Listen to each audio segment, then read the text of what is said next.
ఈ వీడియోలో మనం key aspects to be built in architecture of CBS. So core banking system develop చేసేటప్పుడు దాంట్లో కొన్ని కీ ఆస్పెక్ట్స్ అంటే దేన్ని దృష్టిలో పెట్టుకోవాలి. మనం ప్రీవియస్ వీడియోలో చదివిందేమో కాంపనెంట్స్, ఏ కాంపనెంట్స్ సాఫ్ట్వేర్ కానీ హార్డ్వేర్ కానీ ఎటువంటి కాంపనెంట్స్ని మనం దృష్టిలో పెట్టుకోవాలి అనేది. ఇక్కడ బేసిక్గా ఏ ఆస్పెక్ట్స్ని నువ్వు దృష్టిలో పెట్టుకోవాలి అనేది చూస్తే మనకు ఫస్ట్ ఇన్ఫర్మేషన్ ఫ్లో నాన్న. ఎందుకంటే మనకి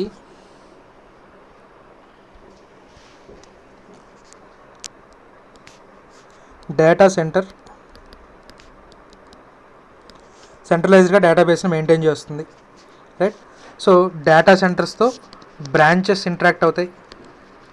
సో బ్రాంచెస్ అనేవి దేశం మొత్తంలో చాలా ఉండొచ్చు, రైట్. అలాగే డేటా సెంటర్తో కస్టమర్స్ ఇంటరాక్ట్ అవుతున్నారు, రైట్. ఆ కస్టమర్స్ అనేవాళ్ళు కూడా దేశంలో రకరకాల చోట్ల ఉండొచ్చు, రైట్. డిఫరెంట్ నెట్వర్క్స్ని యూస్ చేస్తున్నారు. ఒకడు వోడాఫోన్ యూస్ చేయొచ్చు, ఇంకోటి జియో యూస్ చేయొచ్చు, లేదా ఒకటి సిస్టమ్ యూస్ చేస్తాడు, ఒకటి ల్యాప్టాప్ యూస్ చేస్తాడు, ఇంకోటి ఫోన్ యూస్ చేస్తాడు, right. So different devices, different branches, different geographical locations, వీటన్నిటి నుంచి కూడా ఇన్ఫర్మేషన్ అనేది సెంట్రలైజ్డ్ డేటాబేస్కి అందాలి, రైట్. సో డేటా సెంటర్ కనుక స్విచ్ ఆఫ్ అయిపోయింది అనుకోండి, సో బ్రాంచెస్ కమ్యూనికేట్ అవ్వలేవు, అలాగే కస్టమర్ కూడా కమ్యూనికేట్ అవ్వలేదు, ట్రాన్సాక్షన్స్ జరగవు. సో డేటా సెంటర్ అనేది 24/7 24 గంటలు 7 రోజులు 365 డేస్ డేటా సెంటర్ ఆన్లోనే ఉండాలి. And at the same time communication జరుగుతూ ఉండాలి, రైట్. అంటే డేటా సెంటర్ అనేది nothing but heart and nervous system కూడా నాన్న. సో నథింగ్ బట్ కమ్యూనికేషన్ జరిగేది కూడా డేటా సెంటర్స్ ద్వారానే.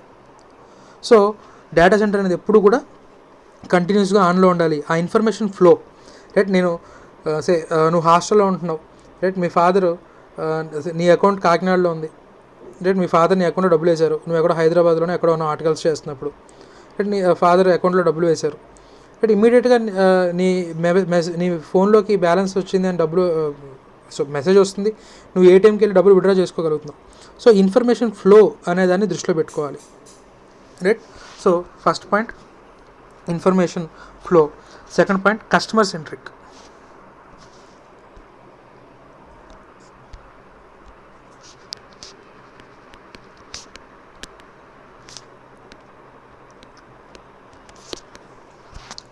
సో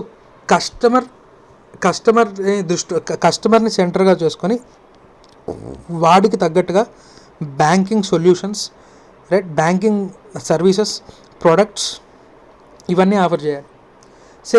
ఒక ఆర్టికల్ స్టూడెంట్కి ఫోన్ చేసి, సో బ్యాంక్ నుంచి ఆర్టికల్ స్టూడెంట్కి ఫోన్ వచ్చింది నాన్న, రైట్.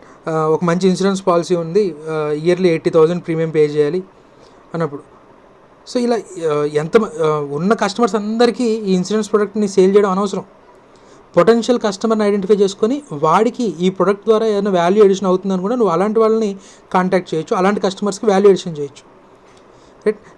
నెలకి ₹1,00,000 సంపాదించే వాడికి ఫోన్ చేసి, రైట్, మన బ్యాంకు ట్రేడింగ్ సర్వీసెస్ని కూడా ఆఫర్ చేస్తుంది, డీమ్యాట్ అకౌంట్ సర్వీసెస్ ఆఫర్ చేస్తుంది, మ్యూచువల్ ఫండ్ సర్వీసెస్ ఆఫర్ చేస్తుంది అని చెప్తే ఉపయోగం. కానీ రైట్, జస్ట్ స్కాలర్షిప్ కోసం అకౌంట్ ఓపెన్ చేసుకున్న వాళ్ళకి, ఓల్డ్ ఏజ్ పెన్షన్ కోసం అకౌంట్ ఓపెన్ చేసుకున్న వాళ్ళకి కూడా ఫోన్లు చేసి, రైట్, నువ్వు షేర్లో ట్రేడింగ్ చేస్తావా, డీమ్యాట్ అకౌంట్ ఓపెన్ చేస్తావా అని అనడం వేస్ట్.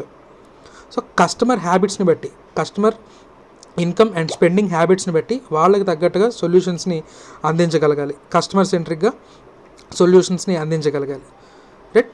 సో అది మనకి second point. Next regulatory compliances.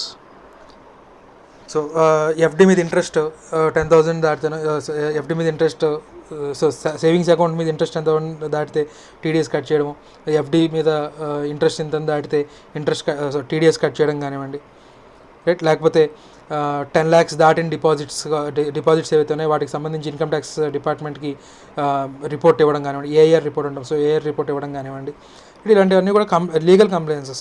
So ఈ రెగ్యులేటరీ కంప్లయన్సెస్ని కూడా దృష్టిలో పెట్టుకొని సిబిఎస్ని నువ్వు డెవలప్ చేసుకోవాలి. Next resource optimisation.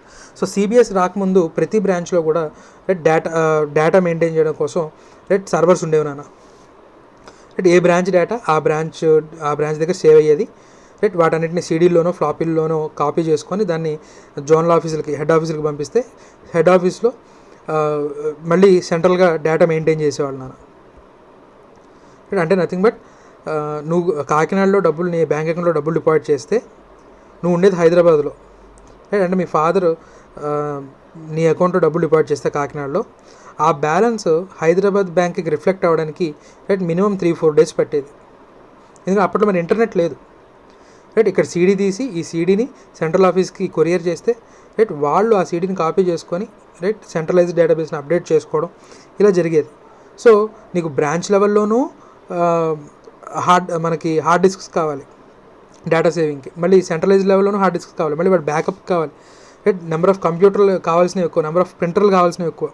కానీ కోర్ బ్యాంకింగ్ వచ్చిన తర్వాత రిసోర్స్ ఆప్టిమైజేషన్, సో డేటా అంతా కూడా సెంట్రలైజ్డ్గా సేవ్ అవుతుంది.